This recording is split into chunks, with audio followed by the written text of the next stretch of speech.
नमामि अमित ज्ञान रूपम कृपालम अगम बोध दाता सुबुद्धि निधि विशालम क्षमाशील यति धीर गंभीर ज्ञानम धर्म कील दृढ़ थीर समधीर ध्यानम जगत त्राणकारी अघारी उदारम भगत प्राण रूपम दया गुण्यपारम नमो सद्गुरुं ज्ञान दाता सुस्वामी नमामि नमामि नमामि नमामि।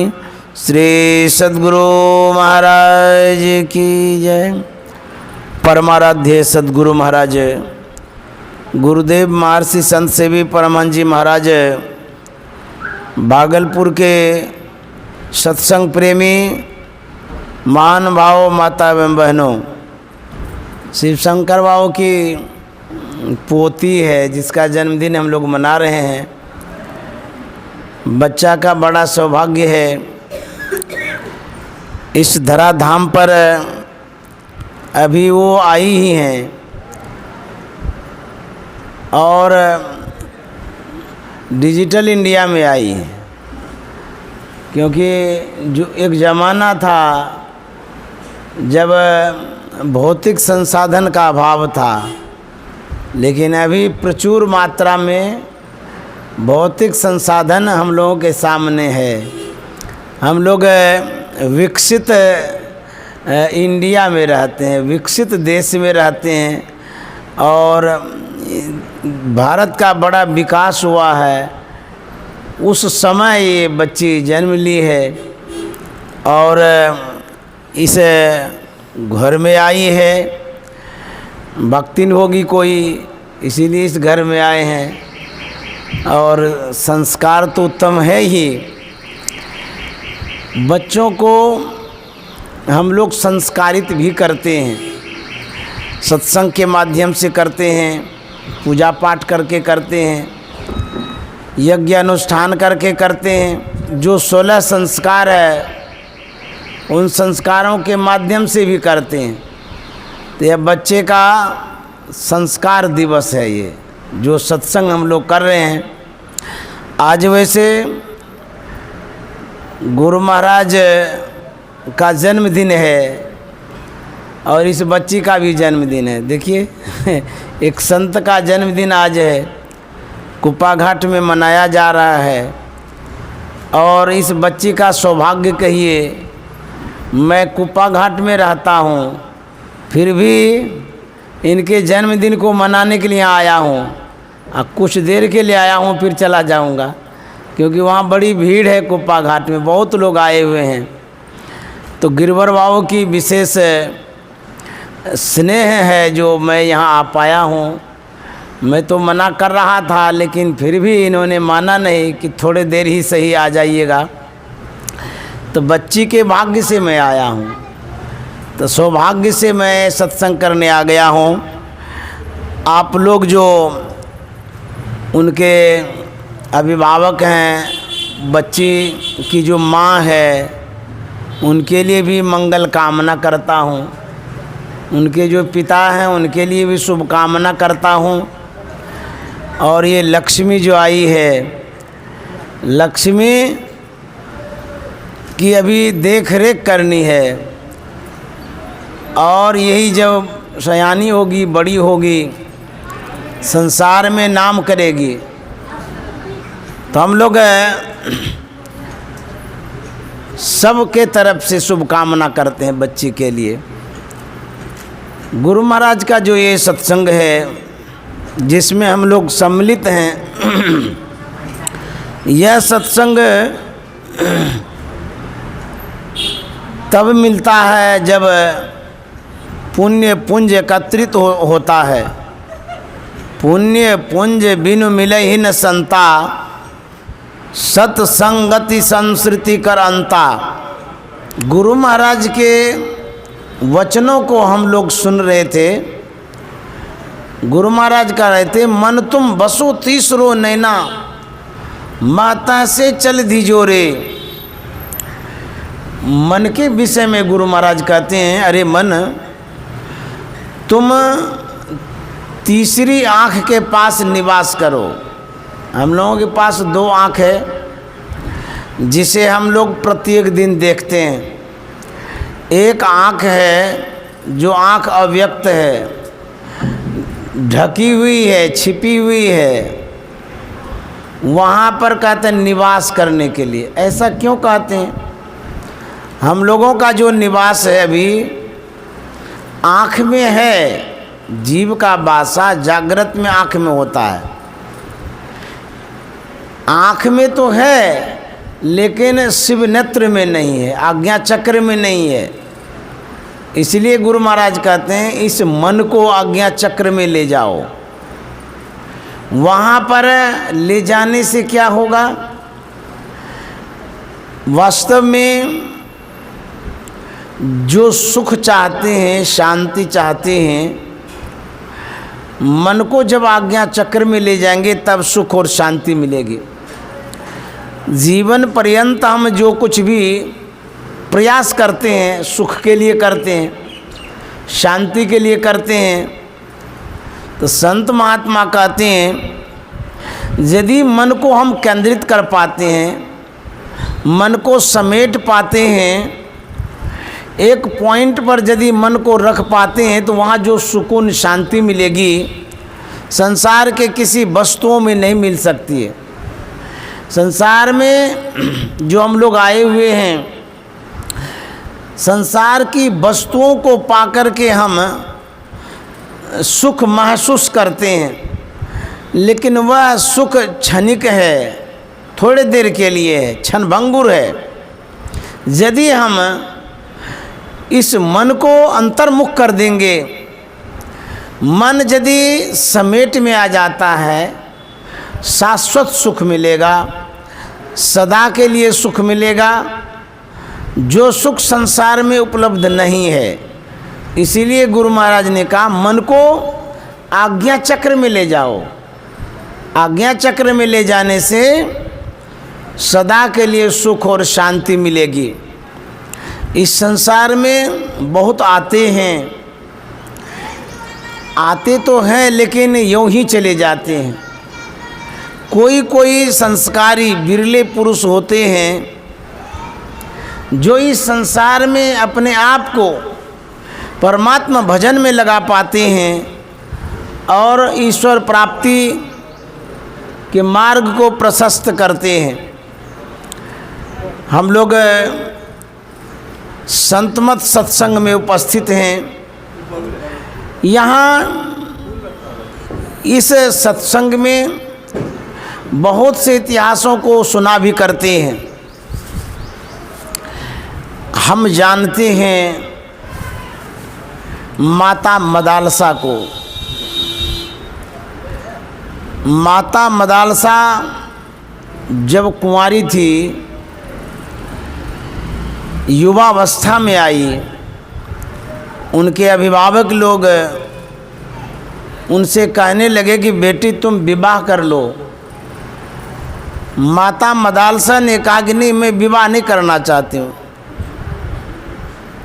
ऐसा ही जीवन बिताऊंगी, भगवत भजन करूंगी, सत्संग करूंगी और इसी अवस्था में भजन करके मोक्ष मुक्ति को प्राप्त करूंगी, इसीलिए विवाह मैं नहीं करूंगी।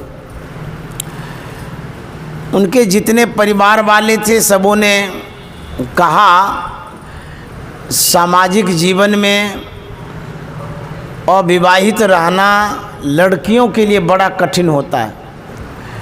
हम मानव समाज में रहते हैं, समाज का कुछ नियम होता है, कानून होता है। आपके घर का भी नियम कानून होगा, देश का नियम कानून होगा। हमारे समाज में लड़कियां विवाह करके रहती हैं। उनके पिता ने, माता ने कहा कि बेटी विवाह कर लो, अच्छा रहेगा, तुम क्यों विवाह नहीं करना चाहती हो? बोले कि ये जो संसार है बड़ा उलझन वाला है, जो कोई संसार में आते हैं बड़ा कष्ट होता है। जिसने भी घर गृहस्थी को बसाया, टेंशन पर टेंशन होते ही रहता है। बच्चा हुआ तब भी टेंशन, नहीं हुआ है तब भी टेंशन। घर गृहस्थी को चलाना बड़ा मुश्किल पड़ जाता है। गृह कारज नाना जंजाला, तेति दुर्गम शैल विशाला। गोस्वामी जी ने कहा है ये जो गृह कार्य है, घर गृहस्थी का काम बड़ा जंजाल है, इसीलिए मैं विवाह करना नहीं चाहती हूँ।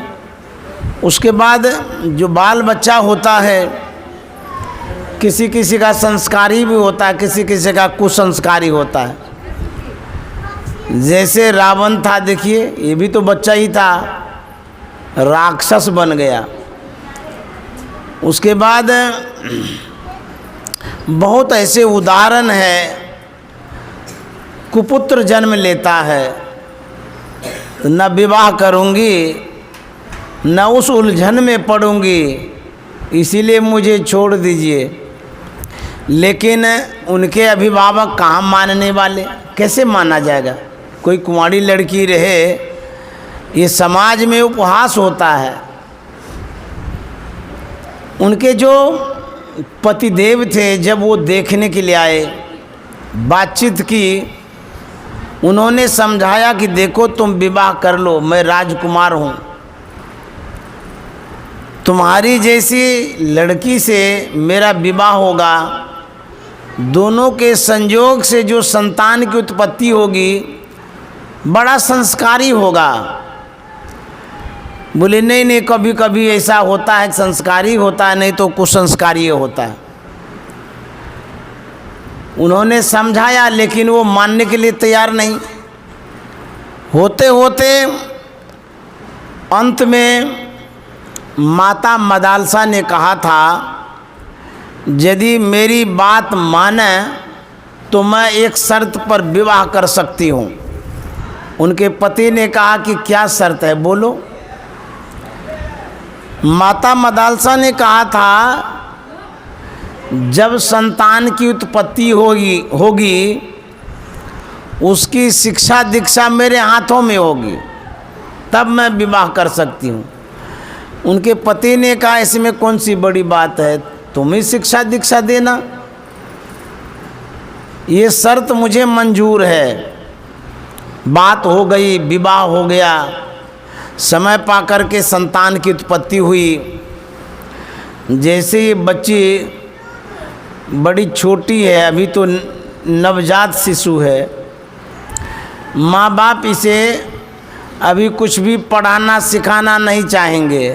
और सोचेंगे इतना नन्हा मुन्ना को क्या पढ़ाएंगे, ये क्या पढ़ेगा, अभी तो जन्म ही लिया है।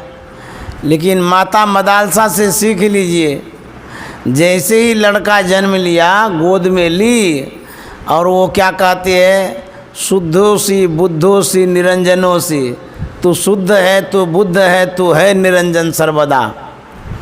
गोद में बच्चा है, अब क्या वो समझता है पता नहीं, लेकिन फिर भी माता मदालसा उसको सुनाती है, तू शुद्ध है, तू बुद्ध है, तू है निरंजन सर्वदा।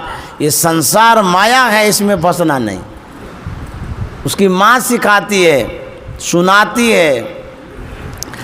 अभी जो बच्चा गोद में है, उसके लिए इसकी माँ कह सकती है कि ये बच्चा क्या सुनेगा और क्या समझेगा। मैं बतला रहा हूँ, जो बच्ची गोद में है, इस बच्ची को भले पता नहीं है कि बाबा क्या बोल रहे हैं। अच्छा, इसके मुंह में जो दूध देते हैं, इसको पता है कि दूध दे रहे हैं, मुंह में कि पानी दे रहे हैं, जानती है ये? कुछ भी नहीं पता है इसको। दूध दे दीजिए, मधु दे दीजिए, पानी दे दीजिए, जो भी दीजिए, इसको कुछ भी पता नहीं है। लेकिन घुटने का जो ज्ञान है, दूध चूसने का जो ज्ञान है, दूध चूस लेगी। पता तो है नहीं। अच्छा, जरा हमें ये बतलाइए, माँ जब दूध पिलाती है बच्चे को, भले पता नहीं है, लेकिन माँ को ज़रूर पता है कि दूध पीने से बच्चा मजबूत हो जाएगा, पेट भर जाएगा, ताकत आ जाएगा। ऐसा मानते हैं ना। बच्चा नहीं जानता है दूध के विषय में कितना पावरफुल है कि क्या है, नहीं, माँ जानती है।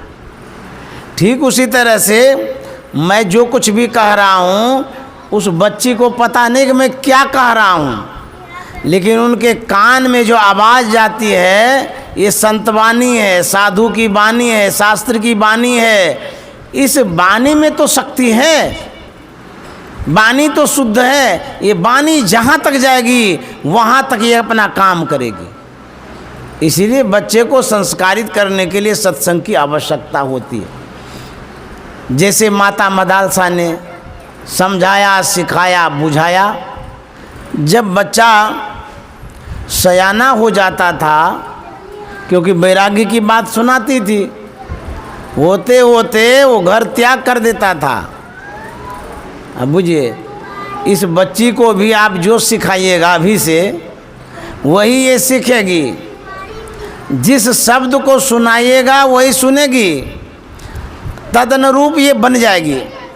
अभी इसको अमेरिका भेज दीजिए और 10 साल के बाद जब लाइएगा भागलपुर में तो टनाटन अंग्रेजी बोलेगी।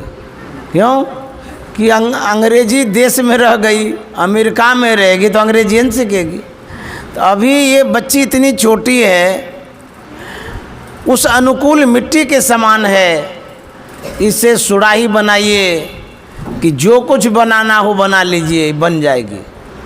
तो इनको जो शिक्षा दीक्षा दी जाती है, माँ, पिता, अभिभावक, गुरुजनों पर डिपेंड करता है, निर्भर करता है इन्हें क्या सिखाया जाए, बच्चों को कौन सी शिक्षा दी जाए।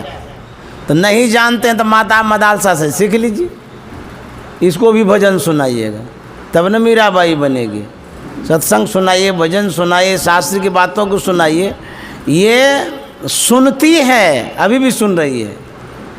ये बोल नहीं पाती है, लेकिन इनके अंदर में एक अद्भुत शक्ति है, क्षमता है, परमात्मा इसके अंदर में विराजमान है। इसीलिए जो कुछ भी सुनाएंगे उसी के अनुरूप ये बन जाएगी। तो माता मदालसा का एक बच्चा सुनते सुनते बैरागी हो गया, जंगल चला गया। हम लोग भारत के निवासी हैं, जहाँ भगवान श्री राम का अवतार हुआ। भगवान श्री राम ने जहाँ जन्म धारण किया, उनके जीवन को जब हम जानेंगे, उनके जीवन को जब सुनेंगे, पढ़ेंगे, तो उनका जो जीवन रहा है आदर्श में रहा है, अनुकरणीय जीवन रहा है, आचरण में उतारने योग्य जीवन रहा है। जब रामायण पढ़ते हैं तो यह भी सुनते हैं, प्रात काल उठी के रघुनाथा, मात पिता गुरु नावई माथा। यह जो संस्कार भगवान श्री राम के अंदर में था, यह संस्कार अनुकरण के लिए है, हम लोगों को आचरण में उतारने के लिए है। भगवान श्री राम प्रातः काल उठते थे, माँ बाप को प्रणाम करते थे। यह जो सीख है, हमारी जो संस्कृति है, हम अपने बच्चों में भी ढाल सकते हैं, बच्चों को भी वैसा संस्कार दे सकते हैं। जो सिखाइएगा वही बच्चा बच्ची सीखेगी।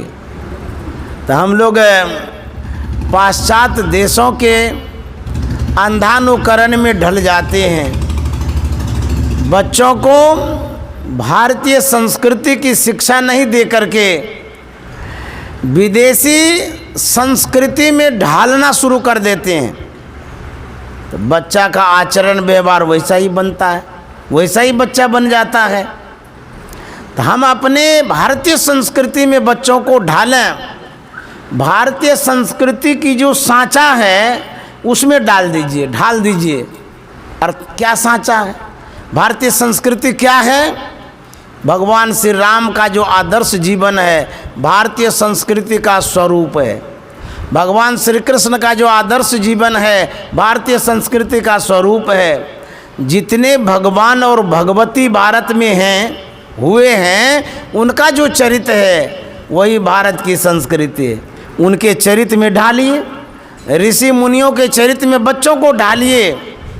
प्रातःकाल आप प्रार्थना करिए, बच्चों को भी प्रार्थना सभा में सम्मिलित करिए, सिखाइए उनको, ये भगवान है, ये भगवती हैं, ये परमात्मा है, इनको प्रणाम करो। तो देखिए वो संस्कार हो जाएगा। उसी संस्कार में बच्चा पलते रहेगा, बढ़ते रहेगा, ढलते रहेगा। तो आप जो सींचते हैं शुरू से, बाल अवस्था से, उस सींचने का परिणाम क्या होता है, उसी सांचे में बच्चा ढल जाता है। आप प्रातःकाल स्तुति विनती करेंगे तो बच्चा सीखेगा ना, समझेगा ना, धीरे धीरे उनके अंदर में आएगा कि मेरी माँ स्तुति विनती गाती थी। जब सयानी होगी, विवाह के बाद ससुराल जाएगी, भले वो सत्संग माहौल में नहीं गई हो, लेकिन संस्कार लेकर के जो जाएगी, सत्संग का माहौल वो बना देगी। तो हम आप बच्चे को संस्कारित करें, बच्चे को ढालें अपने सांचे में जो उत्तम संस्कार है, तब न बच्चा ध्रुव बनेगा, प्रहलाद बनेगा, कृष्ण बनेगा, कन्हैया बनेगा, मीरा बनेगी, सहजो बनेगी, सबड़ी बनेगी। तो हम यदि बच्चों को संस्कारित अभी से करेंगे, ये बच्चियां भी गुरु भक्तिन बन जाएगी। यह सीख संतों की है। आप यदि इग्नोर कर देंगे, वैल्यू नहीं देंगे कि हम क्या बच्चा को पढ़ाएंगे सिखाएंगे, अभी से छोटा छोटा है, ये क्या सीखेगी समझेगी। तो जितना वक्त आप बिताते चले जाएंगे, उतनी सीख कम होती चली जाएगी। जब से जन्म धारण किया तब ये से माँ कहेगी इतना कहाँ फुर्सत है, इसको पढ़ाते रहेंगे, हमको तो ढेर काम होता है। आप उसको समय दीजिए, पोसने में, पालने में, सिखाने में, समझाने में, गढ़ने में। आप बच्चे के लिए जो कुछ करेंगे, जिस तरह से किसान फसल के लिए कितना मेहनत करता है तब उत्तम फसल प्राप्त करता है, उसी तरह से बच्चों को यदि जन्म से ही सिखाते रहेंगे, वही बच्चा फसल रूप में तैयार हो जाएगा। आपके घर में, कुटुंब में, समाज में बच्चा कुसंस्कारी भी निकलता है। इसलिए निकलता है, उसको आप संस्कारित नहीं किए हैं, समय नहीं दिए हैं, वक्त था नहीं आपके पास पालने का, सिखाने समझाने का, इसीलिए उस तरह से वो उज्जर बन गया। जो जानवर बिना मालिक का होता है, जंगल में रहता है, बड़ा बदमाश होता है, और उनका आचरण व्यवहार भी अलग तरह का होता है। जो जानवर किसान के साथ होता है, किसान के पास होता है, देखिएगा उसको नाच के रखता है, बढ़िया से खिलाता पिलाता है, अच्छा से रखता है, तो बैलगाड़ी अच्छा से खींचता है। ठीक उसी तरह से हमारे जो बच्चे हैं, हम उसके किसान हैं। अब बच्चे को किस तरह से रखना है, नहीं रखना, आपके ऊपर डिपेंड करता है। बच्चे का जो जीवन है माँ बाप के ऊपर निर्भर करता है। कब खिलाना है, कितना खिलाना है, कैसा ट्रीटमेंट करना है, ये सब माँ बाप के ऊपर निर्भर करता है। जिस माँ बाप के अंदर में इतनी समझदारी नहीं है, कब क्या खिलाना है, नहीं खिलाना है, बच्चा का स्वास्थ्य खराब हो जाता है। स्वास्थ्य इतना बिगड़ जाता है, उस बच्चे का ग्रोथ नहीं होता है, डेवलप नहीं करता है, विकसित नहीं होता है, सूखा सूखा शरीर रहेगा, बुद्धि मंद पड़ी हुई रहती है। अभी से इसको यदि पौष्टिक आहार देंगे, अच्छे से ट्रीटमेंट करेंगे, शरीर से भी सबल होगी, उसके बाद बुद्धि से भी परिपक्व होगी। भोजन पर डिपेंड करता है बुद्धि का भी। तो यह सब गार्जियन का काम है। लेकिन संतों ने कहा कि बच्चे को यदि अध्यात्म से परिपुष्ट करना चाहते हैं, मजबूत करना चाहते हैं, तो संतों का ज्ञान दीजिए, सत्संग दीजिए, शास्त्रों का ज्ञान दीजिए। तब बच्चा देखेगा कितना संस्कारी होता है। जन्म हो गया है, ये प्रभु की बड़ी कृपा है। अब उसको पालने पोसने का उत्तरदायित्व तो आपके ऊपर है। जिस तरह से आप उसको सजाएंगे, संवारेंगे, रखेंगे, उस तरह का आपको फल मिलेगा। तो लड़कों में उदंडता भी देखी जाती है। क्यों? उनके जो गार्जियन है उन्होंने बागडोर नहीं संभाला, सिखाया नहीं, समझाया नहीं, समय नहीं दिया, इसीलिए उदंड बच्चा हो गया। तो हम लोगों को क्या करना है? जैसे प्रभु श्री राम का आदर्श था, उसी तरह के आदर्श में बच्चों को ढालना है, पालना है। बच्चे को अभी से सीख देनी चाहिए। जैसे मदालसा ने दिया, माता मदालसा ने। एक बच्चा जंगल चला गया, कहेंगे बाबा आप तो ऐसा सिखाते हैं, हमारा भी बच्चा जंगल चला जाएगा तो? अरे जंगल कोई भटकने के लिए थोड़ा गया था, भजन करने के लिए गया था। यदि आपका बच्चा बच्ची भजन करने के लिए चला जाएगा तो आपका कोख धन्य हो जाएगा। जिसका बच्चा भजन करे, सत्संग करे, वो माँ धन्य हो जाएगी। आज गुरु महाराज के जन्मदिन को हम लोग याद कर रहे हैं। वो माँ कितनी धन्य हैं, कितनी पुण्यवती हैं, उनका कोख धन्य है, जिनको लाखों करोड़ों लोग आज याद कर रहे हैं। ऐसा बच्चा होना नहीं चाहिए, दुनिया में नाम करे। आज मीराबाई नहीं है शरीर में, लेकिन उन्होंने जो भक्ति की, भजन किया, सत्संग किया, देखिए आज उनको हम नाम, उनका नाम लेते हैं, याद करते हैं। उसी तरह से बच्चा हो, लेकिन नाम करने वाला बच्चा हो, दुनिया में नाम करे, यश करे, कृति को फैलाए। नहीं तो लोग बच्चा जन्म तो देता है, आता है, कमाता है, खाता है और डस्टबिन की तरफ फेंका चला जाता है। ये क्या हुआ?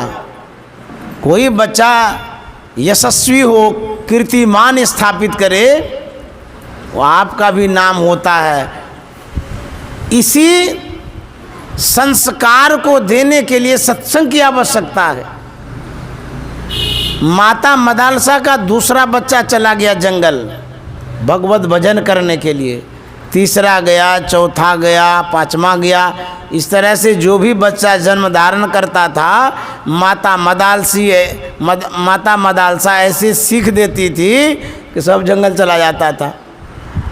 अब उनके जो पति देव थे, उनके मन में यह होने लगा कि कौन सी शिक्षा दीक्षा देती है, क्या सिखाती समझाती है पता नहीं। सब बच्चा तो जंगल चला जाता है, ये राजपाट को कौन संभालेगा? कोई घर में रहेगा ही नहीं, तो हमारे बाद इस राजपाट को संभालेगा कौन? अच्छा, शर्त तो था कि शिक्षा दीक्षा मेरे हाथ में रहेगी, इसीलिए वो बोल नहीं पा रहे हैं। अब उनके जो पतिदेव थे, उनको रहा नहीं गया। उन्होंने माता मदालसा से कहा, तुम क्या सिखाती पढ़ाती हो पता नहीं, बच्चा सब जंगल चला जाता है। अरे कोई यहाँ नहीं रहेगा, ये राजपाट को कौन संभालेगा? अब तुम सिखाना पढ़ाना छोड़ दो, बेकार की शिक्षा देती रहती हो। क्या तुम पढ़ाती हो पता नहीं, कोई घर में नहीं रहता, सब बैरागी हो जाता है। अब तो शर्त जो था ही, लेकिन अब कहाँ जाएगी माता मदालसा? भागेगी तो नहीं है ना। तो कहता ठीक है, आप जो कहिए मैं आज्ञा पालन करने के लिए तैयार हूँ। जो बच्चा लास्ट में हुआ, अंत में, उनको सिखाना पढ़ाना तो बंद कर दी, लेकिन माता मदालसा क्या करती है, जो मंत्र वो पढ़ती थी, शुद्धोसी बुद्धोसी निरंजनोसी, वही मंत्र वो कागज में लिख दी और लिख करके एक जंत्र बना दिया। बच्चे को जंत्र पहनाते हैं ना, टोटका से बचने के लिए, नज़र काटने के लिए। उस जंत्र में वो कागज जो लिखा हुआ था, मंत्र भर दिया बच्चे के गले में डाल दिया और पढ़ा तो नहीं रही है, लेकिन वह मंत्र डाल दिया गले में।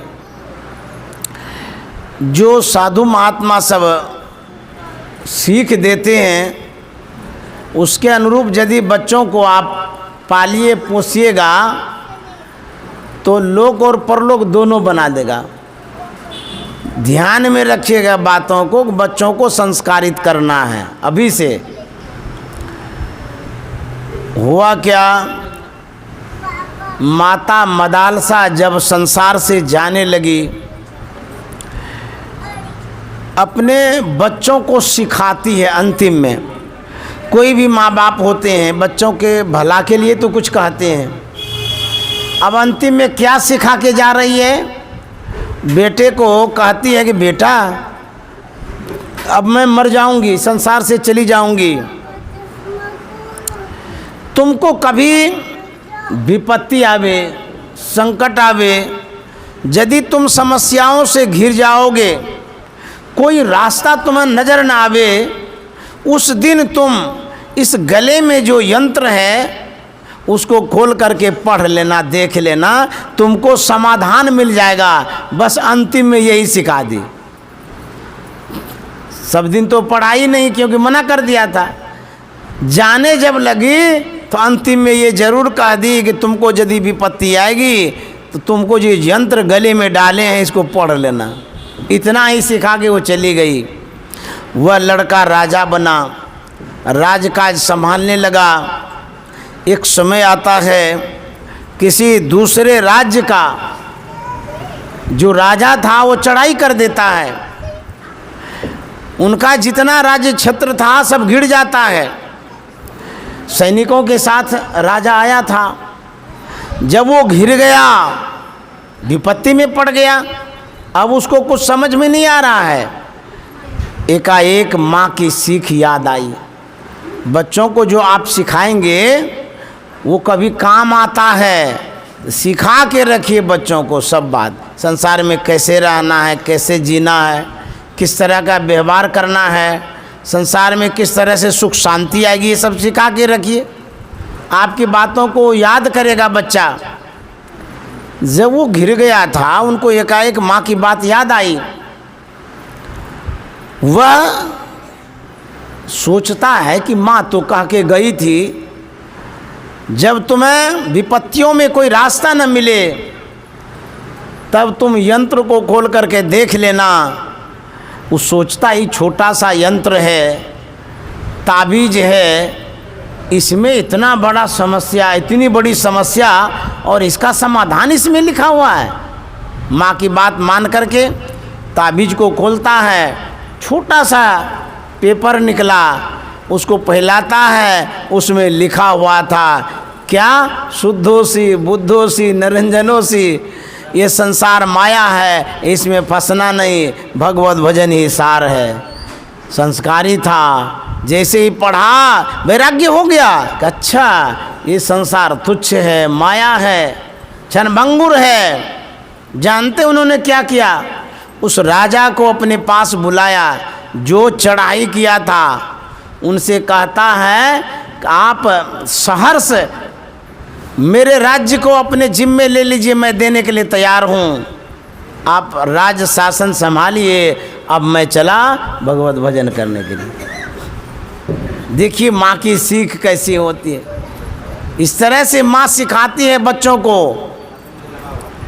आप जैसा चाहेंगे वैसा बच्चा बनेगा। गुरु महाराज अपने प्रवचनों में कहा करते थे, बच्चा तो माँ के गर्भ में जब रहता है उस समय भी सीखता है, उस समय से आप सीख दे सकते हैं। जो इस बात पर ध्यान नहीं देता है, बच्चा तो जरूर हो जाता है उसको, लेकिन संस्कारी नहीं हो पाता है, संसार को दुख देने वाला उत्पन्न होता है। इसीलिए बच्चों को संस्कारित करिए, सिखाइए, समझाइए और सत्संग की जो सीख है उसको दीजिए। छोटे छोटे बच्चों को प्रार्थना करने के लिए सिखाइए, पूजा करने के लिए सिखाइए। ये अध्यात्म की सीख है, अध्यात्म का ज्ञान है। जिस बच्चों को जन्म से ही सत्संग का माहौल मिलता है, यदि उसको अध्यात्म का संग मिल जाता है, वह बच्चा जरूर इस संसार में नाम करता है। आज गुरु महाराज को हम लोग याद कर रहे हैं, महर्षि में ही परमहंस जी महाराज को। उन्होंने बिहार के मधेपुरा जिला खोखसी ग्राम में अपने ननिहाल में जन्म धारण किया था गुरु महाराज ने। अब वो गुरु महाराज जो इस संसार में आए, जन्म के समय उनमें विलक्षण लक्षण दिखाई दिया। क्या? गुरु महाराज के सिर में 7 जटाएं उगी हुई थी। अब बुझिए, किसी के बच्चे के सिर में जटा होती है? नहीं होती है, लेकिन गुरु महाराज के माथे में था उस समय 7 जटा। उनकी जो बहन थी झूलनदाय, बड़ी थी, वो बहुत मानती थी गुरु महाराज को। माँ का स्नेह उन्होंने दिया था गुरु महाराज। वो क्या करती थी, कंघी लेती थी और जटा को सुलझा देती थी। वो सुलझा जरूर देती थी, लेकिन वो जो जटाएं थी पुनः 7 की 7 बन जाती थी। देखिए कैसा विलक्षण बच्चा था वो।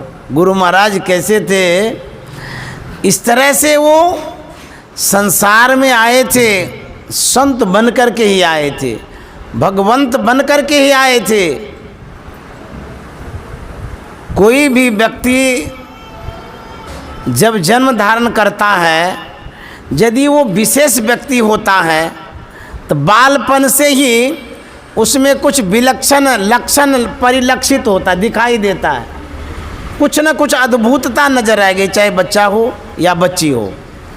बोलने की अद्भुतता, चलने की अद्भुतता, बड़ी गंभीरता। कोई छोटे छोटे बच्चे ऐसे होते हैं, जब आपसे बात करेंगे लगेगा कोई बूढ़ा बात करता है, इतना समझदार बच्चा होता है। तो यह जो संस्कार है जन्मजात भी होता है। गुरु महाराज कितने बड़े संस्कारी थे, इतने बड़े संस्कारी थे, बालपन से ही बड़े विनम्र थे और बड़े ही सुशील थे। गुरु महाराज गंभीर भाव में रहा करते थे, क्योंकि संत थे ना। बच्चों में लक्षण दिखाई देता है, जब जन्म धारण करता है, ये किस तरह का बच्चा होगा, उसके अंदर में संस्कार रहता है, वही लक्षण दिखाई देता है। एक तो चंचल होगा, उदंड भी होगा, खूंखार हो जाएगा, मारपीट करने लगा। छोटा बच्चा रहता नोच लेगा आपको। और एक तो बच्चा ऐसा होता बड़ा सहनशील, शुद्ध, सात्विक होता है। गुरु महाराज जब अपने पिता को रामचरितमानस का पाठ करते देखते थे, बहुत छोटे थे गुरु महाराज, तो देखते थे तो वो भी बैठते थे वहाँ पर, सुनते थे। बहुत बच्चे संस्कार बस सही रास्ते को अपना लेते हैं, बहुत बच्चों को संस्कार के लिए रास्ता दिखाया जाता है। बहुत बच्चा बिना माँ बाप के ही, अभिभावक के ही, वो अपने रास्ते पर चल जाएंगे, अच्छे रास्ते पर चले जाएंगे। जैसे बाबा देवी साहब थे, देखिए वो संत बन गए। गुरु महाराज थे तो संत बन गए, इनको कोई सिखाए नहीं, सीखते चले गए। लेकिन कुछ बच्चों को सिखाना पड़ता है, कुछ तो उत्तम संस्कार लेके आते हैं और कुछ बच्चों को उत्तम संस्कार दिया जाता है। तो गुरु महाराज रामायण सुनते थे। गुरु महाराज बड़े गौर से देखते थे पिताजी को पढ़ते हुए। उनके पिताजी जब पढ़ते थे तो पढ़ते पढ़ते प्रसंग बस भावुक हो जाते थे, रोने लग जाते थे, आँख से आंसू निकलने लगता था। गुरु महाराज तर्क करते थे, आखिर इस किताब में कौन सी ऐसी बातें हैं जिनके कारण हमारे पिताजी रोने लग जाते हैं। मैं भी देखूँगा, इसको मैं भी पढ़ूँगा। तो छोटे थे, बच्चे थे, बोले तो नहीं, लेकिन जब उनके पिताजी रामायण को पढ़ कर के अलमीरा में रख देते थे, उसके बाद गुरु महाराज उस किताब को, रामायण को निकालते थे, निकाल करके ये भी पढ़ने लगते थे। पढ़ने में संस्कार बस अभिरुचि जगी, संस्कार बस भी बच्चा ढलता है। किसी किसी को देखिएगा, छोटा बच्चा है, वो नकली वाला सुई लेकर के आपको भोंकने लगेगा, कहेगा हम डॉक्टर बनेंगे। अब देखिए, उसको पता भी नहीं है कि डॉक्टर क्या होता है और दवाई सुई क्या होती है, वो नहीं जानता है, लेकिन फिर भी आपको आला लगा देगा शरीर में, जांच करने लगेगा। एक एक बच्चा को देखिएगा, मोटरसाइकिल पर चढ़ जाएगा, घुमाने लगेगा, छोटा है तब भी। एक एक बच्चा को देखिएगा, कार गाड़ी ऐसे हैंडल घुमाने लगता है। ये सब संस्कार है। एक एक बच्चा को देखिएगा, छोटा है, किताब आपके हाथ से ले लेगा, उल्टाने लगेगा। वो बच्चा छोटा है, लेकिन उसका संस्कार उस ओर खींचता है, उस ओर प्रेरित करता है। आपको उस समय समझना चाहिए, इसका पढ़ने का संस्कार है, इसका हवाई जहाज उड़ाने का संस्कार है, इसका भाषण देने का संस्कार है। ये सब संस्कार परिलक्षित होता रहता है। इससे बच्चे को हम जान पाते हैं कि इसका जो ये संस्कार है, इसी संस्कार है, हमको ढालना चाहिए। नहीं कहते हैं बच्चे का मन है डॉक्टरी पढ़ने का, तो इसको उसी तरह का शिक्षा दीक्षा दे देते हैं, उसी स्कूल में भर्ती करा देते हैं। कोई कोई बच्चा होता है बस चलाने वाला, गाड़ी चलाने वाला, उसको उसी तरह का गाड़ी घोड़ा देते हैं, उसी में मन लगा के रखता है।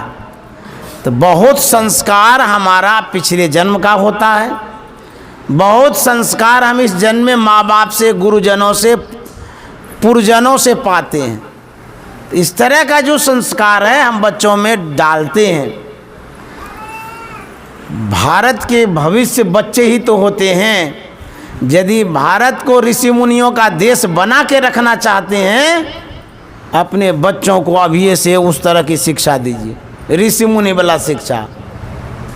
जो माँ बाप इस तरह से बच्चों को तैयार करते हैं, पोसते पालते हैं, गढ़ते हैं, वही बच्चा दुनिया में नाम भी करता है। इसी के लिए तो परमात्मा ने हम लोगों को संसार में भेजा है। यदि आपको बच्चा है, पर उस प्रसाद को बढ़िया से उपयोग में लाइए और उसको तैयार करिए। आप गार्जियन हैं, बच्चे को तैयार करिए, अपनी सीख दीजिए, घर परिवार की सीख दीजिए, समझाइए, तब सही रास्ते पर आएगा।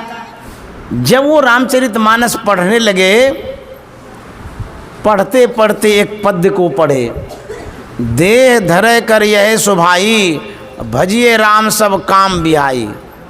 देह धारण करने का यही फल है कि सभी काम को छोड़ करके भगवत भजन करना चाहिए, राम का भजन करना चाहिए। एक पंक्ति, एक लाइन प्रेरणा का स्रोत बनता है। सब दिन आप सत्संग सुनते हैं, सब दिन मन में प्रेरणा नहीं होती है, जागृति नहीं होती है, कोई एक बात आपके मन में घुस जाती है, तब जाकर के आप उस बात को पकड़ लेते हैं। कहते पहले तो हम ध्यान नहीं दिए थे इस बात पर, लेकिन आज हमको समझ में बात आ गई। तो वही बात है, गुरु महाराज ने जब पढ़ा, देह धारण करने का यही फल है कि सब काम छोड़ करके भगवत भजन करना चाहिए, वह समय अनुकूल आ गया, वह परिस्थितियां आ गई। उस पद को पढ़ करके वास्तव में गुरु महाराज ने घर का त्याग कर दिया, भजन करने लग गए और भजन करते करते मोक्ष और मुक्ति को प्राप्त किए। तो आप पहले से अपने घर में माहौल बनाएंगे, तब तो बच्चा सीखेगा, समझेगा। माहौल बनाते हैं खाली टीवी देखने का, तो बच्चा भी कहता हम भी टीवी देखेंगे।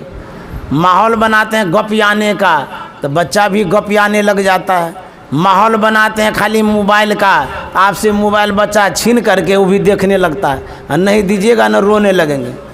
ये भी बच्ची है, इसको मोबाइल पकड़ाते पकड़ाते देखे, ऐसे पकड़ेगी आपको बातों करने देगी। आप दिखाए हैं, सिखाए हैं, तब तो वो पकड़ने लगे। पहले तो मोबाइल वो बच्चा बच्ची नहीं पकड़ती, अब क्यों पकड़ता है? इसलिए आपने दिखाया है, देख करके सीख लिया है। कल मैं एक जगह गया था, एकदम छोटा बच्चा था, वह बच्चा मोबाइल मांगने लगा, उनके पिताजी नहीं दे रहे थे, रोने लगा, अंतिम में देना पड़ा। जब दिया ना, उसको ऐसे ऐसे दाब रहा था उंगली से, उसको पता भी नहीं है उसमें क्या क्या सब गेम उम सब निकल गया। अच्छा, उसको लेने लगता था तो रोने लगता था, और जब दे देते थे मोबाइल तब वो शांत हो जाता था। उसी तरह से जो कुछ दिखाइएगा वही सीखेगा, जो सिखाइएगा वही समझेगा। तो गुरु महाराज ने क्या बतलाया? आपका जो घर है उस घर में पूजा का माहौल होना चाहिए, धर्म ग्रंथों के पाठ का माहौल होना चाहिए, प्रार्थना का माहौल होना चाहिए, पढ़ाई लिखाई का माहौल होना चाहिए, शांत स्वभाव का माहौल होना चाहिए। ऐसा यदि माहौल अच्छा भला होगा तो बच्चा भी शांत सुशील शुद्ध होगा, और उसी में ढलते ढलते ढलते पलते पलते वो भी एक दिन सज्जन बन जाएगा। तो गुरु महाराज ने जो पढ़ा, वैराग्य हो गया, वो चले गए साधु बन गए। जानते हैं जब गुरु महाराज बैरागी बन गए तो उनके पिताजी दुखी होने लगे कि हमारा बेटा घर से बाहर चला गया, ये ठीक नहीं हुआ। तो बाबा देवी साहब ने गुरु महाराज को भेज दिए थे घर। तो जब घर आए तो उनके पिता ने, परिवार ने चाहा कि गृहस्थ के बंधनों में बांध दें, लेकिन गुरु महाराज ने स्वीकार नहीं किया। बोले नहीं, ये जीवन मैं नहीं बिता सकता हूँ। उनके पिताजी बड़े चिंतित हो गए, ओझा के पास गए, वैद्य के पास गए, गुनी के पास गए। क्या कहने कि हमारा जो बेटा है, हमारा बेटा बात नहीं मानता, विवाह नहीं करना चाहता, गृहस्थी नहीं बसाना चाहता है, आप ऐसा कुछ टोटका करिए, जंत्र मंत्र करिए, कुछ फूंक दीजिए तो उनका मन घूम जाएगा, विवाह कर ले, घर गृहस्थी बसावे, और आपको जो पैसा कहेंगे सौंप दे देंगे। लाख प्रयास किया गया, वैद्य फेल हो गए, ओझा फेल हो गए, पंडित फेल हो गए, पुजारी फेल हो गए, लेकिन गुरु महाराज के मन को कोई नहीं घुमा पाए। एक बार की बात है, ये जीवन चरित्र में लिखा हुआ है। गुरु महाराज को एक पंडित जी के पास ले गए, बड़े विद्वान पंडित। वहाँ एक ज्योतिषाचार्य भी था। पंडित और ज्योतिषाचार्य के पास ले जाकर के कहने लगे कि मेरा जो बेटा है, अर्थात गुरु महाराज, ये बात मेरा नहीं मानता, विवाह नहीं करना चाहता, ये वैरागी जीवन धारण किया है, मैं चाहता हूँ कि ये घर गृहस्थी का जीवन व्यतीत करे। आप ऐसा कुछ इनको समझाइए, बताइए, ताकि मेरी बातों को माने, विवाह करे, और जो आपका चार्ज है सो हम दे देंगे, जितना पैसा कहिएगा उतना दे देंगे। अब पंडित जी अपना अकल लगाने लगे, पंडिताई करने लगे गुरु महाराज के सामने में। गुरु महाराज युवावस्था में थे उस समय। पंडित जी ने क्या कहा गुरु महाराज से कि देखो जी, तुम्हारे ऊपर बहुत सारा ऋण है। क्या ऋण है? मातृ ऋण, पितृ ऋण, देव ऋण, ऋषि ऋण, इस तरह से कई ऋण का नाम सुना दिए। और पंडित जी कहते कहते क्या कह गए, सुनो, ये जो ऋण है, इस ऋण से उऋण हुए बिना तुमको स्वर्ग तो कौन कहे, नरक में भी जगह नहीं मिलेगी, ये पंडित जी ने कहा। तो ज्योतिषाचार्य थे उनके गुरु जी, उन्होंने कहा बहुत अच्छा, यथार्थ, मतलब सही कहा पंडित जी ने। तो गुरु महाराज के पिताजी बड़े खुश हो गए। तो पंडित जी ने सपोर्ट कर दिया ना। उसके बाद गुरु महाराज ने क्या कहा कि पंडित जी आप कहते हैं देव ऋण है, पितृ ऋण है, मातृ ऋण है, ऋषि ऋण है, आदि आदि। यह जो ऋण है, इस ऋण से उऋण होने का और कोई उपाय नहीं है क्या? खाली घर गृहस्थी में जाकर के उरीन हो सकते हैं। इस ऋण से उरीन होने के लिए तो भगवत भजन भी है, सत्संग भी है, ध्यान भी है, वेद में भी लिखा हुआ है। ज्ञान कांड पढ़ लीजिए वेद में, ये तो कर्म कांड के अनुसार कह रहे हैं, ज्ञान कांड में तो है उरीन होने का। तो ज्योतिषाचार्य ने कहा यथार्थ, तो गुरु महाराज के बात को भी सपोर्ट कर दिए। गुरु महाराज ने कहा था पंडित जी सुनिए, पूजा कोटि समंग स्तोत्रम, ये गुरु महाराज की वाणी है, जीवन चरित में है वो। पूजा कोटि समंग स्तोत्रम, अस्तोत्र कोटि समंग जप है, जाप कोटि समंग ध्यानम, ध्यान कोटि समोलय है। गुरु महाराज ने क्या उत्तर दिया पंडित जी को? कहा कि पंडित जी करोड़ों पूजा से बढ़ कर के ये जो स्तोत्र पढ़ते हैं, धर्म ग्रंथों को जो पढ़ते हैं, मंगल पाठ जो करते हैं वो है। करोड़ों पूजा से बढ़ कर के सदग्रंथों का पाठ करना है, एक नंबर में, याद रखिए ध्यान से। दूसरी बात, गुरु महाराज ने कहा करोड़ों मंगल पाठ से बढ़ कर के, करोड़ों धर्म ग्रंथों के पढ़ने के बाद जो फल मिलता है, करोड़ों गुना फल मिलता है पाठ से बढ़ कर के जप करने में। 2 नंबर का हो गया। ध्यान से सुनिएगा इस बात को, काम का है, फालतू वाला बात नहीं है। करोड़ों पूजा से बढ़ कर के पाठ करना है, करोड़ों पाठ से बढ़ कर के जप करना है। करोड़ों जप से जो लाभ होगा आपको, करोड़ों जप कर लीजिए, जितना भी प्रकार का जप हो।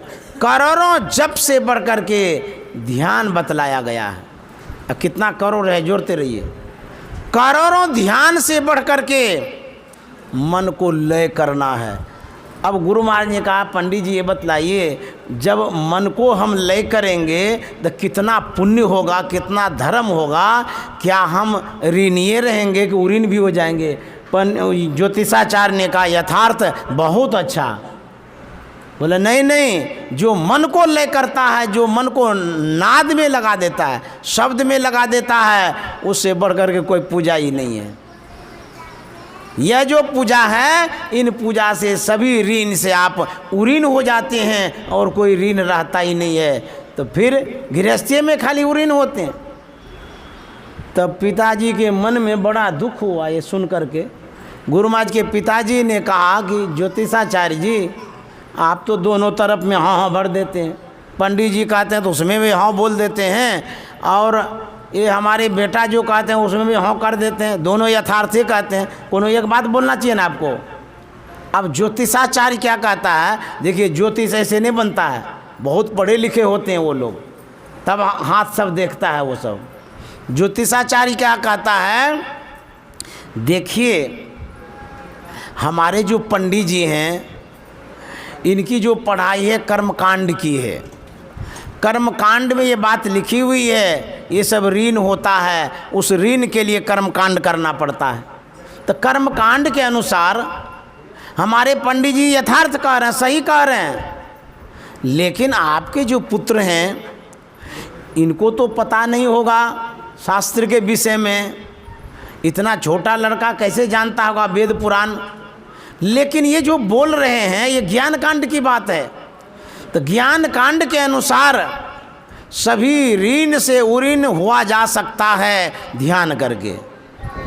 जब आप ध्यान करते हैं, कोई ऋण आपके ऊपर नहीं रहता, चाहे देश ऋण हो, पितृ ऋण हो, मातृ ऋण हो, कोई भी ऋण हो, सभी ऋण से हम उरीन हो सकते हैं ध्यान करके।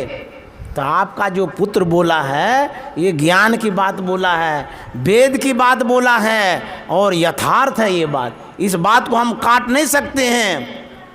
और ज्योतिषाचार्य ने कहा कि आपके पुत्र के मन को हम क्या घुमाएंगे, जानते हैं इनकी जो बात हम सुने हमारा ही मन घूम गया, इनके तरफ मेरा ही मन घूम गया। और उस ज्योतिषाचार्य ने कहा था जीवन में मैंने बहुत से विद्वानों का संग किया, पंडितों का संग किया, बहुत से यज्ञों को किया, अनुष्ठान को किया, लेकिन थोड़ी देर के लिए जो आपके पुत्र का संग हुआ, सत्संग हुआ, जो इनके वचनों को मैंने सुना, कितने वर्षों के बाद मुझे मन में शांति मिली है। अब वो क्या मन को घुमाएंगे, वही सब घूम गए गुरु महाराज के अनुसार। इस तरह से बच्चों को हम संस्कारित कर सकते हैं, शिक्षा दीक्षा दे सकते हैं और इस तरह से बच्चों को आगे बढ़ा सकते हैं। आपके ऊपर निर्भर करता है बच्चों को क्या सीख देंगे, क्या शिक्षा देंगे। आप पढ़े लिखे हैं तो समझ जाइए। और जो हमारे शिव शंकर बाबू हैं, उनकी जो पोती है, उनके लिए मैं शुभकामना करता हूँ। उनका आज जन्मदिन है, मंगल कामना करता हूँ।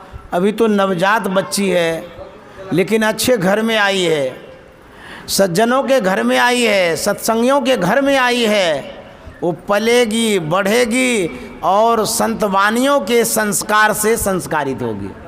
यह ज्ञान तो जरूर मिलेगा, क्योंकि उनके माँ बाप यदि सत्संगी नहीं होते तो हमको क्यों बुलाते।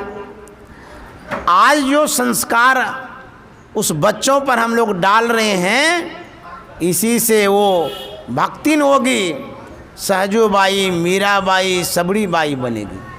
इस तरह का ज्ञान उन बच्चों के अंदर में आएगा। तो मैं बच्चों के लिए मंगल कामना करता हूँ, उनकी माँ के लिए भी, पिता के लिए भी। और आप लोग जो भागलपुर के सत्संग प्रेमी आज यहाँ बैठे हुए हैं, आप लोगों को भी बहुत बहुत धन्यवाद देता हूँ। मैं गुरु महाराज को भी इसलिए याद किया, आज गुरु महाराज का जन्मदिन है।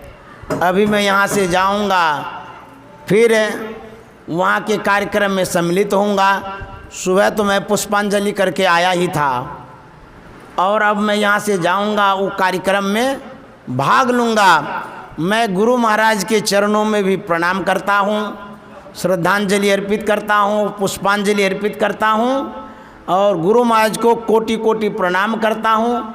उनसे आशीर्वाद चाहता हूँ, अपने लिए भी और अपनों के लिए भी। तो सबके लिए शुभकामना, आशीर्वाद गुरु महाराज करें। जो हमारे YouTube चैनल से जुड़े हुए हैं, उनके लिए भी शुभकामना करता हूँ, क्योंकि वो लोग मेरा प्रवचन तो सुनते हैं। विद्यानंद बाबा बेस्ट चैनल पर यह प्रवचन जाता है। आज के दिन में उन्हें भी शुभकामना से, मंगल कामना से सम्मानित करता हूँ और गुरु माँ से प्रार्थना करता हूँ, जो श्रोता ऑनलाइन हैं उनके लिए भी आशीर्वाद दें और जो श्रोता ऑफलाइन है उनके लिए भी मंगल कामना करें। श्री सद्गुरु महाराज की जय।